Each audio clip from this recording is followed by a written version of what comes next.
to get quiet, just tell me. Yeah, it's a privilege to be here. It's a privilege to be in church because there's so many places in our world where the believers have to hide to meet and worship. And I know lots of people are like, oh, this sucks and it's not how it used to be. But I think that eventually we're not going to go back to normal. I think we're going to find a new normal. And I think God is actually going to work really, really amazing things through the church in a new way, in the new way ministry looks like. So yeah, I think that's a lot what I'm going to talk about, what my ministry has looked like in this time. So yeah, I guess for those of you who don't know me, and I think so my mom is recording this for me so that we can put it online, and those who aren't here can also see it. But and probably more people who are even online, I think the church has grown since I went to church here. So there's a lot of people who don't know me, so now I actually have to introduce myself. So I'm Celina. You know my family. I'm sure all of you are familiar with my family here. And I've been in Manitoba now for 3 years. I've been volunteering with Youth for Christ for what do I have here? I think it's been 2.5 years. So shortly after I came to Manitoba, I started volunteering with Youth for Christ, and I came on staff as summer student last summer. I also worked as summer student this summer, and I've been on part-time staff for a year. So I'm going back to part-time in my school for my school year. I graduated last December with my bachelor's in psychology, and I'm working toward my master's in counseling psychology. So I don't know who is familiar with Youth for Christ. Some of you already probably received my updates. Some of this might be repeat for those of you who already received my updates, but I just wanted to update the church in general because I don't know how much you guys hear. And also, at the end, if you're interested in hearing more about the ministry I work with, and you want to get my updates, if you don't, you can contact my mom or ask Pastor John, and he can get you connected to me, and I can hook you up with my email so that you can hear more about that, which I hope you're going to want, because I hope you're going to be interested by this. So yeah, YFC is an international organization. In St. Pierre, we are off of YFC Canada, and which is also, so we come out of Winnipeg.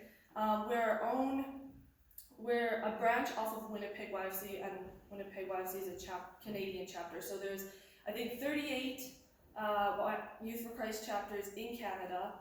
And so our mission statement is every young person living fully in Christ. So no matter where you are in the world, if there's a YFC, they're after all the young people, they want them to live fully for Christ.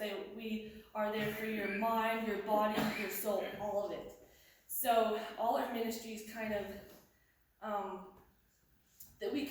we try to hit every part of that in our ministries. So for us specifically, because young people is really general, so that might be like a little baby, or that might be a 25-year-old. So our ministry in St. Pierre, we're a drop-in center, a youth drop-in center. So our focus is on ages 12 to, it's like high school, 12 to 18. So that's our goal. We also work with our younger kids, which are 9 to 12 which is just usually a one-day program during the school year, after-school program that we do with our youth, those younger kids. And it's really cool because we have a really cool relationship with our schools in St. Pierre. We have one just across the street from our drop-in, and then we also have the other one down, the highway goes right through town, so we have our other one just down the highway. And so the youth come during this is what it was last year, the youth come during their spares and stuff and come hang out.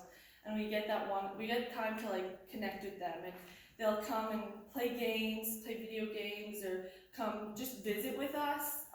We have lots of ways to connect with them and kind of bring them in and then we grab them with relationship and love. So yeah, youth for Christ is all throughout the world. So actually, I think it was a month ago or something, with the explosion in Lebanon when that happened, all of us staff got an email from YFC Canada saying like that they're telling us what's going on with YFC in Lebanon. So they gave out the opportunity to the staff saying, like, if you want to help out with what's going on in Lebanon, we're letting you know that like you can donate through YFC to YFC in Lebanon. So actually a few of our staff participated in that, which is super awesome. It's so cool when you connect with your people in your ministry in other countries. So that was kind of like that.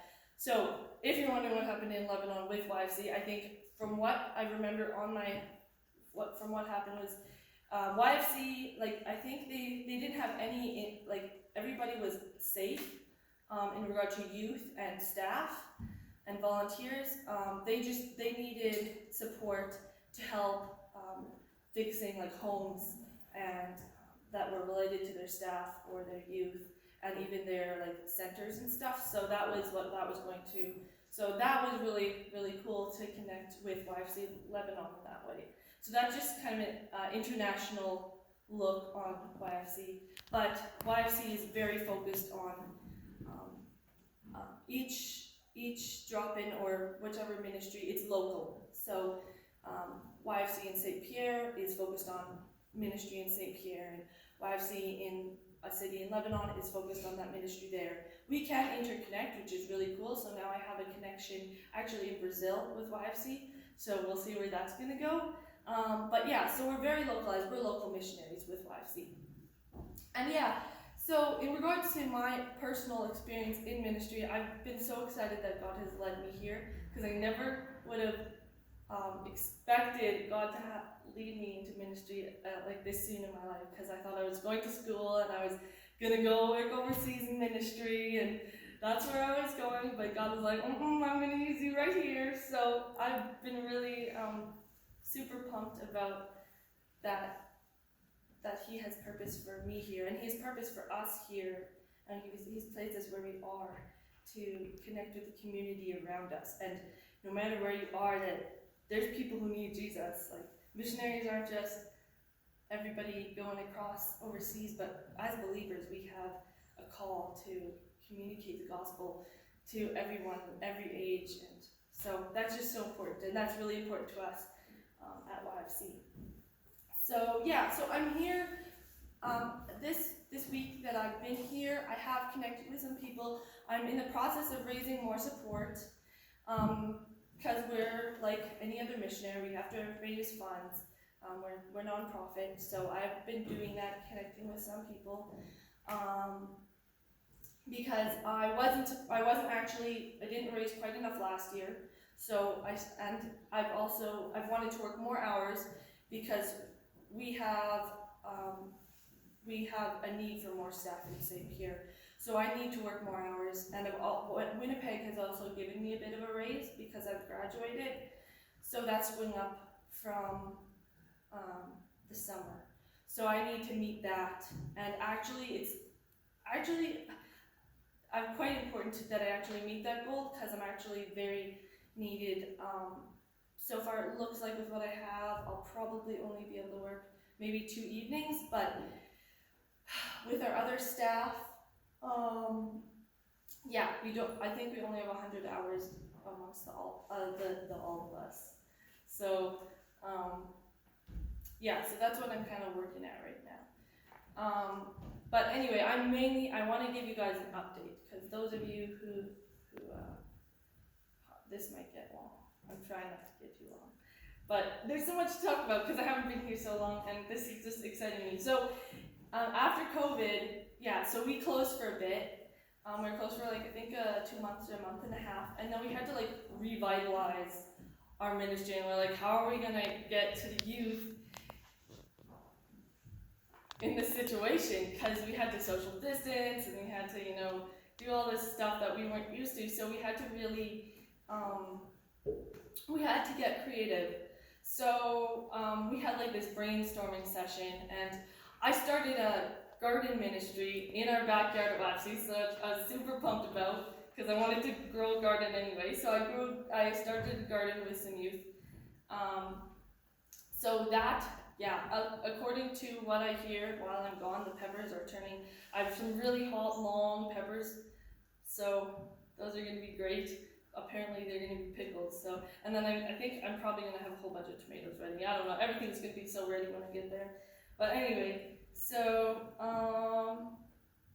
yeah, I'm doing summer. Things look different than they were in the winter, and I think we're expecting that. We're expecting things to even look different in the fall, because we have to kind of partner with our, we don't partner with our schools, but we very much respect them and acknowledge their planning for the fall, so that we want a good relationship with them, and we really do have a good relationship with the community and the school. So they're kind of still up in the air, so we're still, we have ideas for the fall, but we're still, we're definitely still waiting a bit on seeing what that's going to look like. But we definitely have some new creative ideas, which we're super pumped about. But for the summer, so I was responsible for planning our crew program.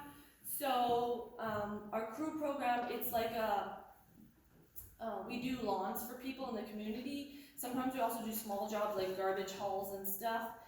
So I've been the scheduler for that, and then our other part-time staff, he would often go out and do it with you. So I'd schedule everybody, talk with the people who we're working for, but I also went out and did some of those jobs myself, which is super fun, and we have some really awesome youth to work with for that.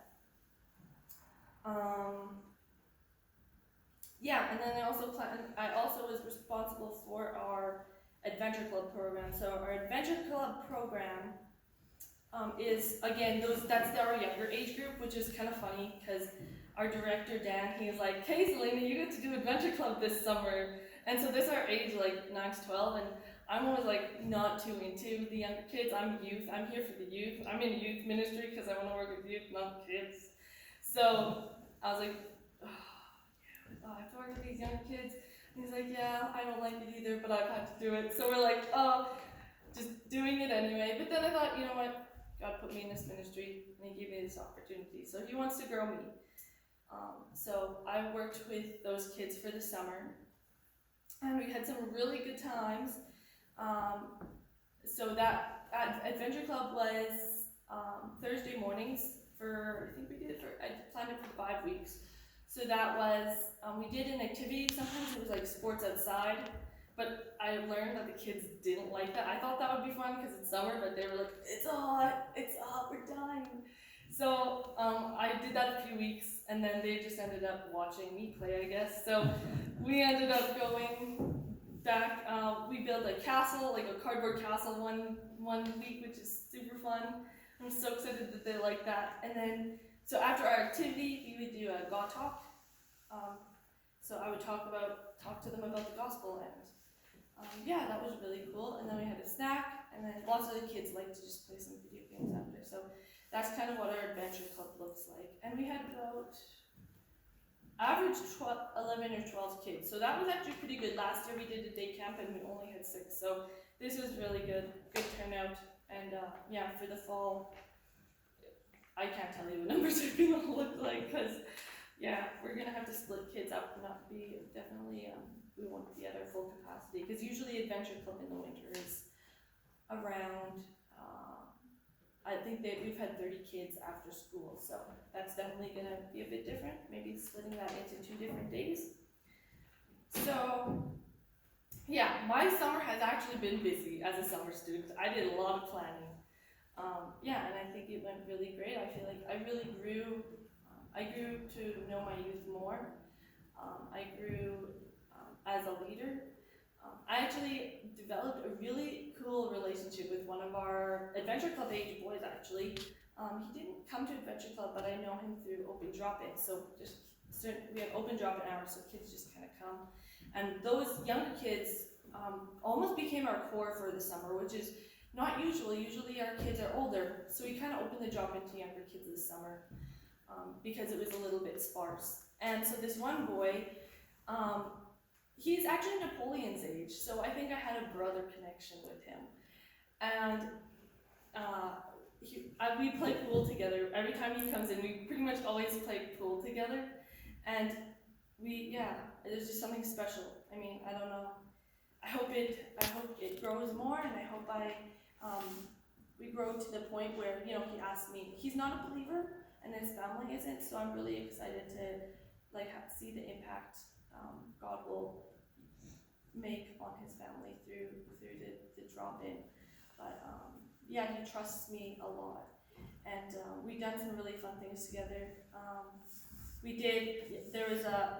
When there's less kids, it's really cool. So a few weeks ago, Ivan, that's my boyfriend over there, he was at drop-in with me, and there was just two boys at drop-in. It was this one boy who I'm close with, and then one of his friends. So there was nobody around, so we were like, hey, let's go for ice cream. And then we went for ice cream, had a really good time together, and they were just so excited. They love that special one-on-one time. And then this boy, he had hockey sticks, and he was teaching me how to lightsaber with them. It was really fun. We were having too much fun. We should have got in trouble. And then it was fun. Anyway, my ministry is too much fun, guys. You should just all come. It's too much fun. There's work planning, but youth are just a good time. So now we're into fall planning. So definitely, I think if you guys could pray for our fall ministry, what that's gonna look like. It's gonna be a lot different. In last year, we had one of our old staff moved into our director position, and our director, she went on to staff, part-time staff, and now she actually just retired a few weeks ago. So things are looking different. We're kind of changing it up a bit. We're kind of starting from scratch after COVID, and things are just looking new. And they're not disappointing. They're actually exciting. And we want to remind ourselves what's continually coming up in our staff meetings and in our we did a day of planning last week, and we said to ourselves, we're not going to let our ministry be limited by the building. Our ministry isn't this building. Our ministry is the gospel, and so that might mean doing more small groups and one-on-ones outside the drop-in and taking our youth to the park. The park is down the street, which is so sometimes we'll just follow the kids down the street and hang out with them and play games, play sports, and take them out. So that's our really main focus this summer.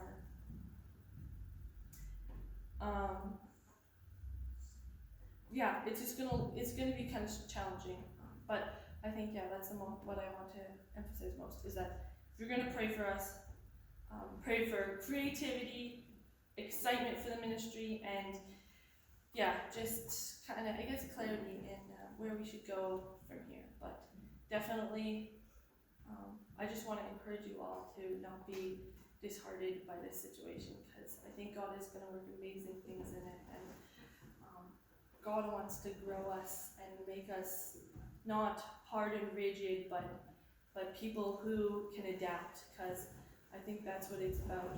The gospel isn't about our comforts. The gospel is about expanding and becoming totally reliable on Christ. So I think that's what we have to do now, and and pray for the believers who can't meet like we can, because it's really a privilege.